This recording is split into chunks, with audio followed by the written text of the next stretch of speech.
یہ دیتے تھے. اب کوئی اوپر سے اتارنے کو تیار نہیں ہے. ننھی منی فاطمہ اپنے گھر سے باہر نکلتی ہے اور اپنے والد محترم کو اس حال میں دیکھتی ہے. کیسا وقت ہوگا؟ معصوم بیٹی 3-4 سال 5 سال کی عمر ہوگی. اپنے والد محترم کے سر سے وہ اوجری کو آہستہ آہستہ ننھے ننھے ہاتھوں سے اتارا اور ان کو برا بھلا کہا کہ ظالمو کچھ حیا کرو، میرے ابو کو تکلیف نہ دو. یہ مصائب و آلام حضرت فاطمہ الزہرا رضی اللہ تعالی عنہا نے دیکھ رکھے تھے اور اپنے والد محترم کو دیکھا تھا کہ میرے والد بچپن سے ہی تکلیفیں برداشت کر رہے ہیں، اور فاطمہ الزہرا نے وصال تک تکلیفیں برداشت کی اور صبر کا مظاہرہ کیا. یہاں تک کہ شیب ابی طالب میں جب رسول اللہ صلی اللہ علیہ وسلم کو بند کر دیا گیا اور اس میں حضرت فاطمہ الزہرا جن کی عمر 9 سال تھی، 3 سال تک اس میں حضرت فاطمہ الزہرا بھی رہی. اور علماء نے لکھا ہے، یہ خصوصاً نوجوان بچے اس طرف خیال کریں جو ضد کرتے ہیں ہمیں یہ چاہیے، ہمیں یہ چاہیے، یہ کپڑے چاہیے، یہ کتاب والی آج کل تو یہ فون چاہیے، نئے نئے فون مانگتے ہیں اور فرمائش کرتے ہیں، ماں باپ بیچارے لے لیتے ہیں، کیا کریں. تو حضرت فاطمہ الزہرا جن کی زندگی کے حالات میں سنا رہا ہوں اور آپ سن رہے ہیں، اور میں آپ کو یقین سے کہتا ہوں فاطمہ کی شان سننا بھی عبادت ہے، سننا بھی عبادت ہے. اس لیے کہ رسول پاک کو ان سے بڑی محبت، بڑا پیار تھا. سرکار اتنا پیار فرماتے فاطمہ الزہرا سے. یہ شیب ابی طالب میں سرکار کا پیار، اس ساری چیزیں جو ہے یہ بیان کرنے والی ہے، لیکن وقت کی کمی کی وجہ سے میں ان کو مختصر کرتے ہوئے آگے بڑھ رہا ہوں.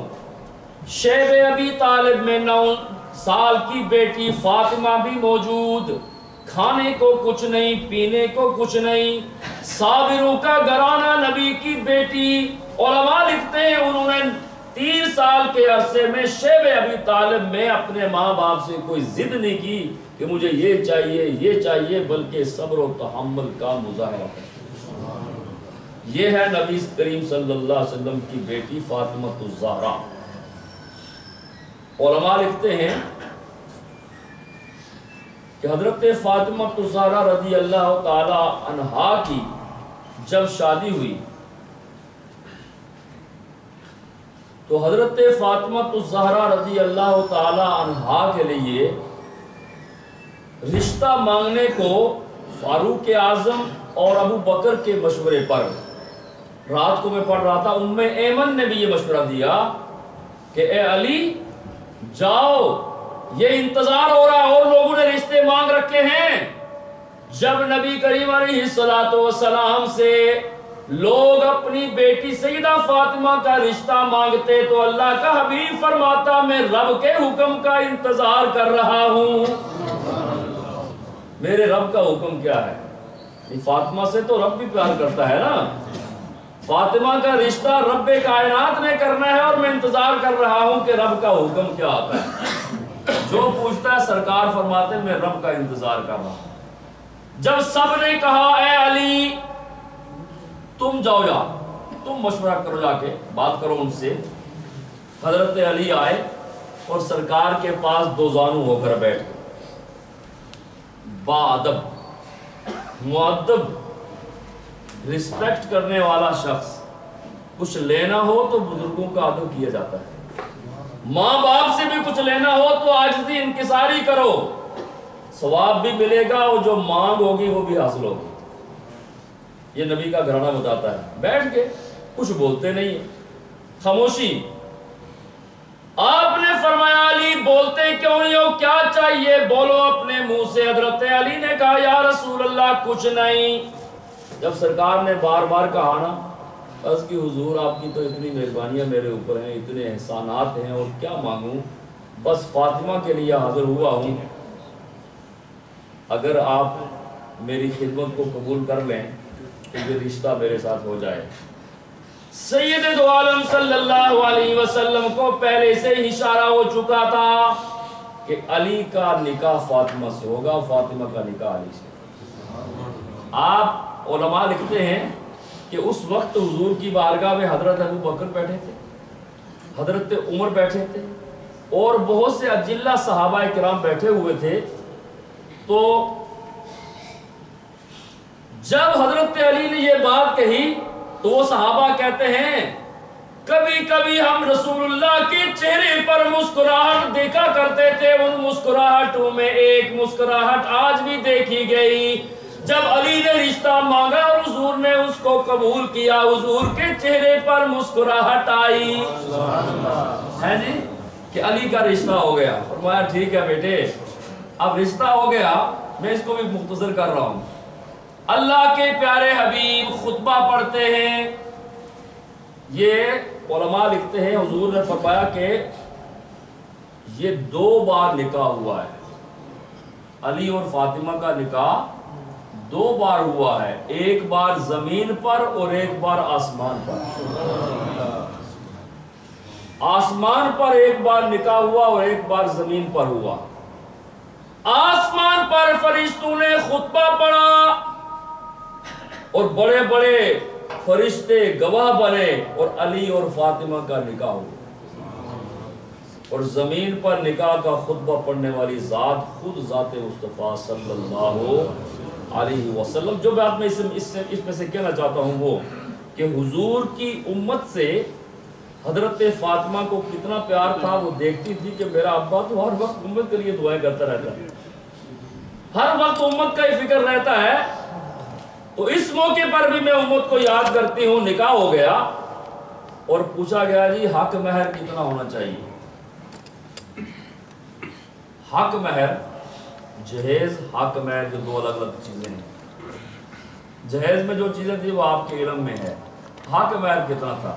علی اور فاطمہ نکاح ہو رہا ہے. پوچھا بیٹی بتا، تو مقرر کیا حق مہر 400 درہم. 400 درہم حق مہر مقرر ہوا. تو حضرت فاطمہ کو اپنے ابو کی امت یاد آئی. یہ جو امت بیٹھی ہے نا، یہ نبی کی بیٹی کی عظمت اور سیرت سننے والی میری مائیں بہنیں بیٹھی ہیں. حق مہر کے لیے تو نکاح کے موقع پر جھگڑا ہو جاتا ہے، اتنا ہونا چاہیے، اتنا ہونا چاہیے، اور کئی مرتبہ کئی گھنٹے ڈیلے ہو جاتی ہے سیٹنگ کرنے میں.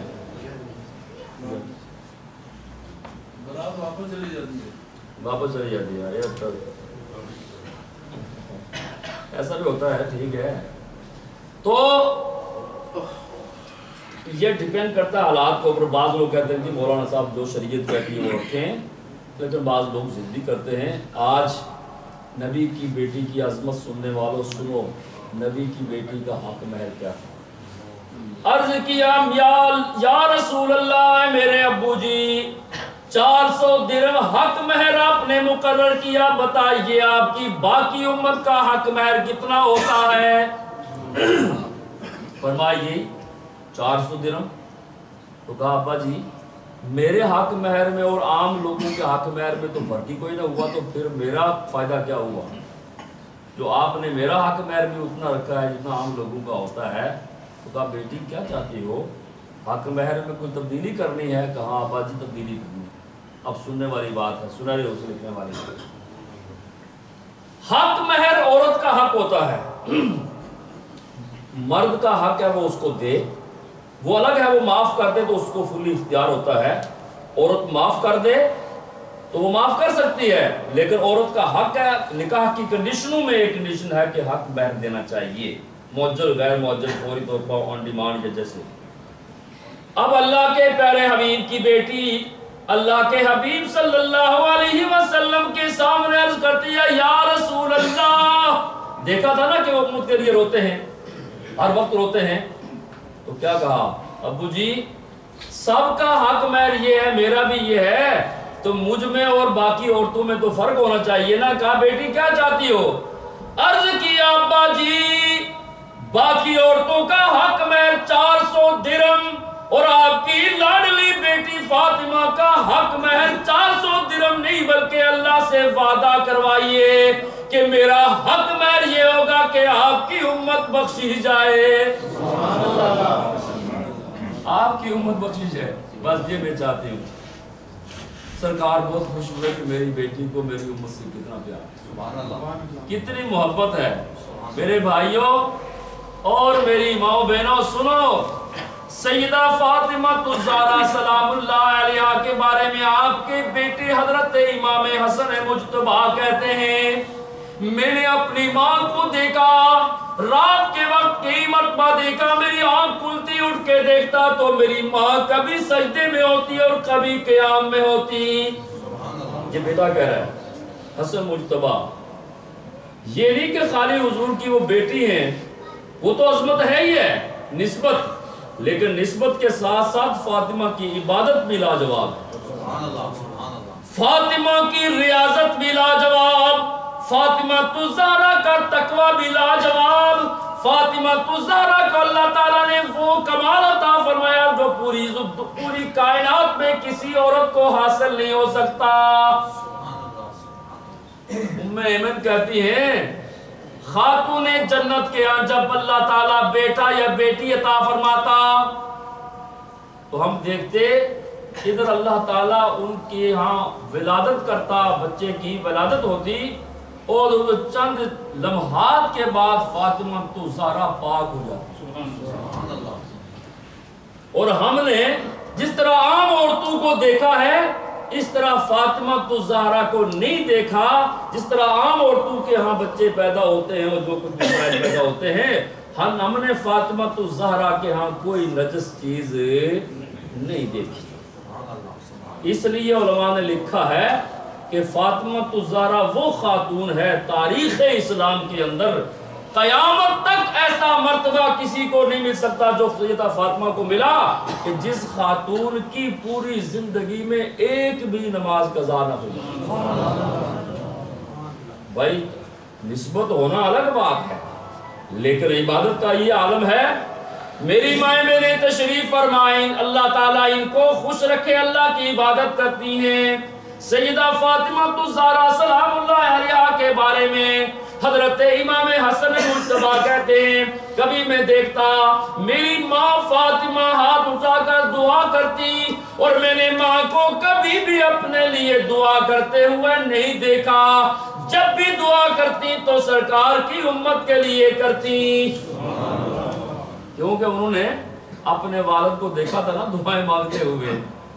آپ رو رو کر دعائیں کیا کرتے تھے اور فاطمہ الزہرا اس کو نوٹ کرتی تھی.